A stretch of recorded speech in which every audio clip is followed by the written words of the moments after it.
The wizard studies में आप सभी लोगों का एक बार फिर से स्वागत है। आज 25 सितंबर है और 25 सितंबर के one liner current affair series में देखते हैं कि आज क्या है। सबसे पहले बेरोजगारी पे एक रिपोर्ट आई है, उसको देख लें और इसके आंकड़े आपको याद रखने चाहिए। इसमें पहला पॉइंट है कि भारत में बेरोजगारी दर पिछले वर्ष के समान 3.2% है। कार्यबल में महिलाओं की भागीदारी में सुधार हुआ है। ग्रामीण क्षेत्रों में श्रम बल भागीदारी 2017-18 में 50.7% से बढ़कर 2023-24 में 63.7% हो गई है।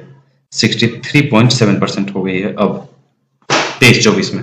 अगला है कि शहरी क्षेत्र में श्रम बल भागीदारी 2017-18 में जो 47.6% थी, वो अब बढ़कर 2023-24 में 52% हो गई। कृषि में श्रमिकों की संख्या में मामूली वृद्धि हुई है। विनिर्माण क्षेत्र में रोजगार में कोई वृद्धि नहीं देखी गई है। ग्रामीण क्षेत्रों में बेरोजगारी दर 2017-18 में जो 5.3% थी, उससे घटकर 2.5% हो गई है। ग्रामीण क्षेत्रों में 23-24 में 2.5%। शहरी क्षेत्र में बेरोजगारी दर जो 2017-18 में 7.7% थी, उससे घटकर 2023-24 में 5.1% हो गई है। तो ये था बेरोजगारी पर। अगला है कि दिल्ली के देश की कुल 17वीं महिला मुख्यमंत्री अतिशी बनी है। अतिशी मार लेना, ये दिल्ली की मुख्यमंत्री बनी है जो देश की 17वीं महिला मुख्यमंत्री हैं। तो इससे संबंधित कई सारे पॉइंट्स बनते हैं, इन पॉइंट्स को आपको याद रख लेना चाहिए। पहला है कि आपको ये याद रखना चाहिए दिल्ली की ये किस नंबर पे है। तो इससे पहले सुषमा स्वराज बन चुकी थी और उसके बाद शीला दीक्षित बन चुकी थी दिल्ली की मुख्यमंत्री। अब ये तीसरी महिला मुख्यमंत्री हैं। वर्तमान में ममता बनर्जी हैं और ममता बनर्जी के अलावा ये अतिशी मार लेना, ये दूसरी हैं, यानी कि देश में वर्तमान में 2 महिला मुख्यमंत्री हैं। अगला पॉइंट है कि भारत में पहली महिला मुख्यमंत्री उत्तर प्रदेश में कांग्रेस की सुचेता कृपलानी बनी थी, जो 1963 से 67 तक रही थी। 63 to 67 सुचेता कृपलानी बनी थी। उड़ीसा की नंदिनी सतपथी 1972 से 76 तक रही, ये दूसरी महिला मुख्यमंत्री बनी थी। पहली उत्तर प्रदेश की, दूसरी उड़ीसा की, नंदिनी सतपथी। शशिकला काकोडकर 2 बार गोवा और दमन दीव की मुख्यमंत्री थी, जो उस समय केंद्र शासित प्रदेश हुआ करता था। 73 से 79 तक रही हैं शशिकला काकोडकर। अनवरा तैमूर असम राज्य की मुख्यमंत्री बनने वाली पहली महिला मुख्यमंत्री थी। अनवरा तैमूर 1980-81 में बनी थी। वी.एन. जानकी रामचंद्रन 1988 में तमिलनाडु की मुख्यमंत्री बनने वाली प्रथम फिल्म कलाकार थी। इसके बाद जे जयललिता, इन्होंने 6 कार्यकाल में कुल 14 वर्ष तक, यानी कि सर्वाधिक समय तक मुख्यमंत्री पद संभाला है। इसके बाद मायावती ने उत्तर प्रदेश में 4 कार्यकाल में कुल 7 वर्ष तक मुख्यमंत्री का पद संभाला है। तो ये मुख्यमंत्री से संबंधित और महिलाओं के मुख्यमंत्री बनने से संबंधित सारे पॉइंट्स थे। ये किसी भी एग्जाम के लिए आपके महत्वपूर्ण है, चाहे आप यूपीएससी दे रहे हो या पुलिस दे रहे हो या कोई भी एग्जाम दे रहे हो। सिविल के सारे एग्जाम, चाहे वो पीसीएस हो या समीक्षा अधिकारी हो, इनमें सभी के लिए पॉइंट महत्वपूर्ण है, ऊपर के दोनों। अब अगला पॉइंट है कि बजाज कैपिटल इंश्योरेंस ने #BlessMeGanesha नाम से अपनी तरह का पहला मानव प्लस एआई अभियान शुरू किया है। किसने? बजाज कैपिटल इंश्योरेंस ने, जिसमें मानव रचनात्मकता को कृत्रिम बुद्धिमत्ता के साथ मिलाकर एक अनूठी संगीत रचना तैयार की गई है। #BlessMeGanesha। भारत के राष्ट्रपति ने उज्जैन में सफाई मित्र सम्मेलन को संबोधित किया। भारत के 17 वर्षीय बैडमिंटन खिलाड़ी अनमोल खरब ने ल्यूबलिन में पोलिश अंतर्राष्ट्रीय बैडमिंटन चैंपियनशिप 2024 जीती है। भारत ए ने दिल्ली ट्रॉफी 2024 का खिताब जीता है। भारतीय नौसेना के 2 अधिकारी लेफ्टिनेंट कमांडर रूपा ए तथा लेफ्टिनेंट कमांडर दिलना के 2 अक्टूबर को गोवा में नाविक महासागर परिक्रमा द्वितीय अभियान पर रवाना होंगे। नाविक सागर परिक्रमा का दूसरा अभियान इस पर रवाना हो रही है। नेशनल पीपुल्स पावर की सांसद हैं हरिनी अमरसूरिया। इन्होंने श्रीलंका के प्रधानमंत्री के रूप में शपथ ली है, जिससे वे देश के इतिहास में इस पद पर आसीन होने वाली तीसरी महिला बन गई हैं। यानी कि श्रीलंका की ये तीसरी महिला प्रधानमंत्री हैं। सुनीता विलियम्स ने तीसरी बार अंतर्राष्ट्रीय अंतरिक्ष स्टेशन ISS की कमान संभाली है। त्रिपुरा के मुख्यमंत्री ने राज्य के 12 शहरों में पेयजल अवसंरचना को बढ़ाने के उद्देश्य से ADB द्वारा वित्त पोषित जल आपूर्ति परियोजना का शुभारंभ किया। जयपुर 7 मार्च से 9 मार्च 2025 तक आईफा अवार्ड्स के 25वें संस्करण की मेजबानी करेगा।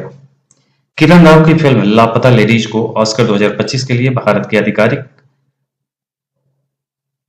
प्रस्तुति के रूप में चुना गया है।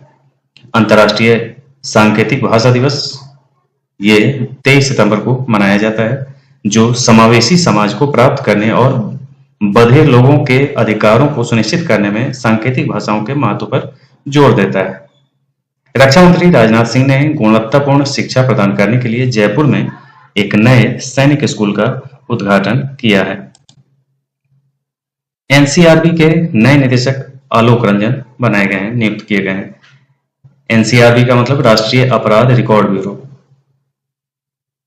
ये पूरे भारत में अपराध डेटा एकत्र करने और उसका विश्लेषण करने के लिए जिम्मेदार संस्था है।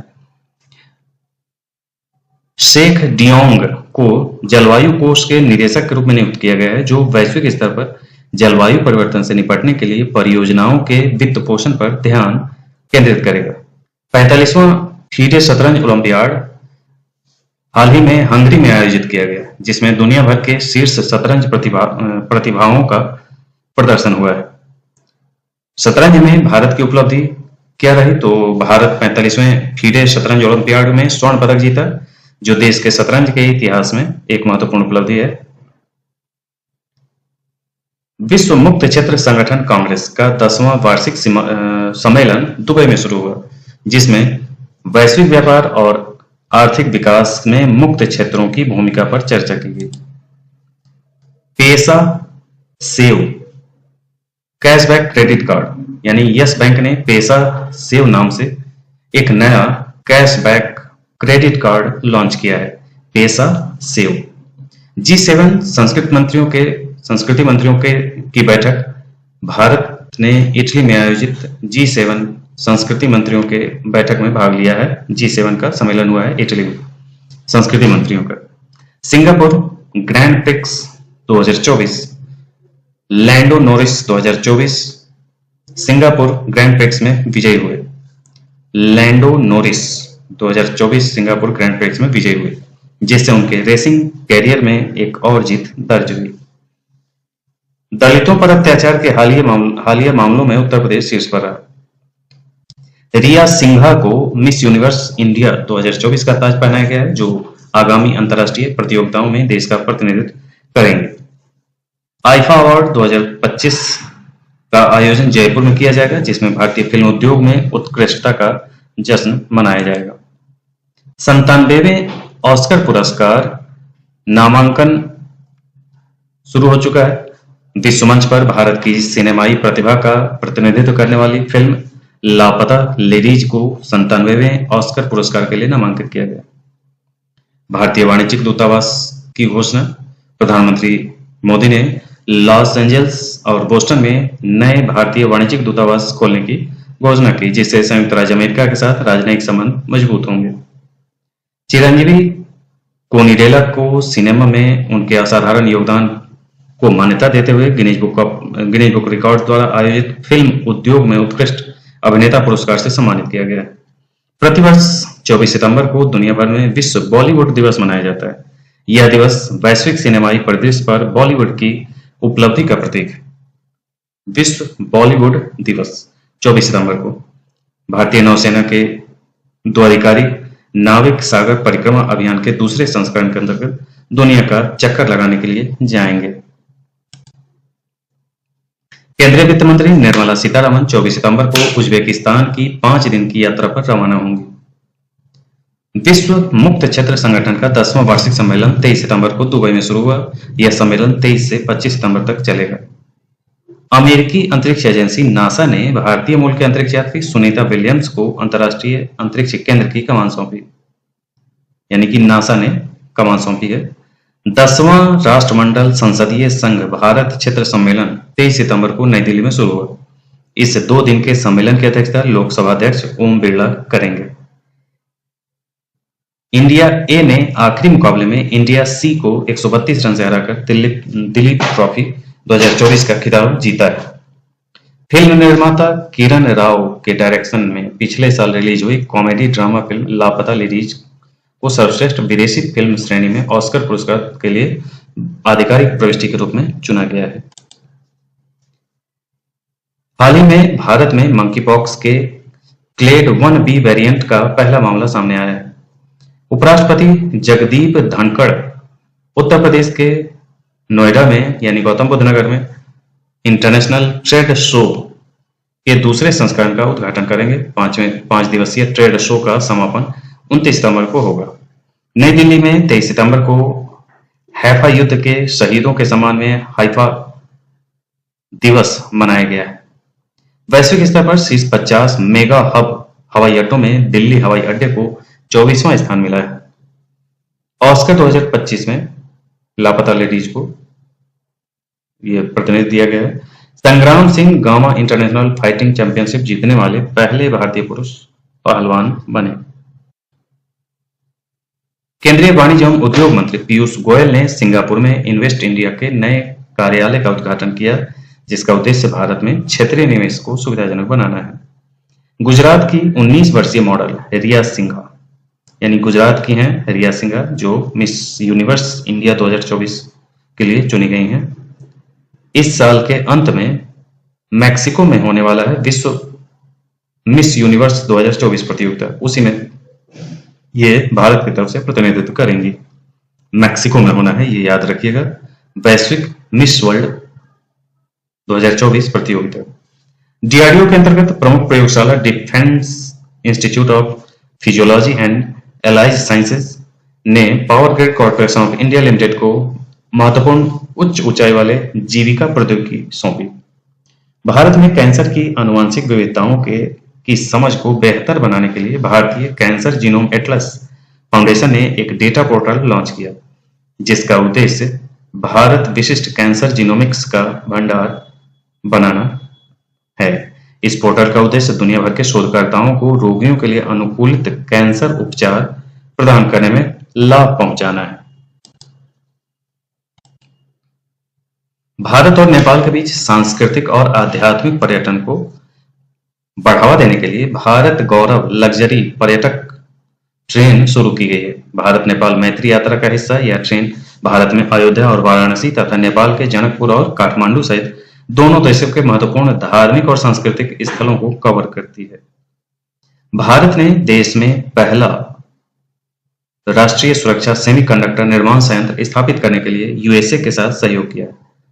यह सुविधा दोनों देशों में सैन्य हार्डवेयर और महत्वपूर्ण दूरसंचार नेटवर्क में उपयोग किए जाने वाले चिप्स के उत्पादन केंद्र के रूप में काम करेगी।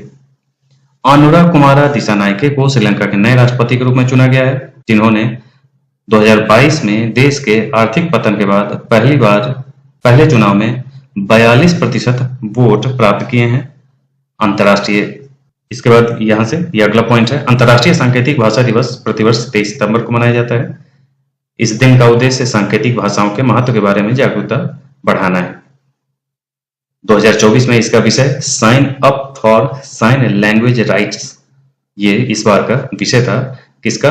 अंतर्राष्ट्रीय सांकेतिक भाषा दिवस का, जो 23 सितंबर को मनाया जाता है, उसका विषय था इस बार का। जम्मू के पुंछ जिले के एक सुदूर गांव टोपा पीर में भारतीय सेना द्वारा गोद लिए जाने के बाद एक उल्लेखनीय परिवर्तन आया है। टोपा पीर जो है उसको सेना ने से गोद लिया है। लद्दाख के कारगिल के लाटुक की रहने वाली नजीरा बानो ने गुजरात के बड़ोदरा में आयोजित पहली खेलो इंडिया महिला ताइक्वांडो लीग में अंडर 30 पुंसे वर्ग में स्वर्ण पदक जीता है। केंद्रीय स्वास्थ्य एवं परिवार कल्याण मंत्री जेपी नड्डा ने नई दिल्ली में ग्लोबल फूड रेगुलेटर समिट 2024 के दूसरे संस्करण का उद्घाटन किया। दूसरे ग्लोबल फूड रेगुलेटर समिट 2024 तीसरे वर्ल्ड फूड इंडिया 2024 के साथ आयोजित किया जा रहा है। भारतीय वायुसेना ने ओमान के रियल एयरफोर्स के साथ अभ्यास ईस्टर्न ब्रिज 7 का सफलतापूर्वक पूरा कर लिया है, जिससे दोनों वायुसेनाओं के बीच रणनीतिक संबंध, परिचालन समन्वय और सामरिक कौशल में वृद्धि हुई है। भारतीय पहलवान संग्राम सिंह ने जॉर्जिया के तिबिलिसी में गामा इंटरनेशनल फाइटिंग चैंपियनशिप में अपने पहले मैच में ही MMA यानी मिक्स्ड मार्शल आर्ट मुकाबला जीतकर इतिहास रच दिया है संग्राम सिंह ने। तो ये था आज का वन लाइनर करंट अफेयर्स। इसी रंग के अन्य अपडेट्स के साथ हम फिर मिलेंगे। आज के लिए इतना ही। धन्यवाद।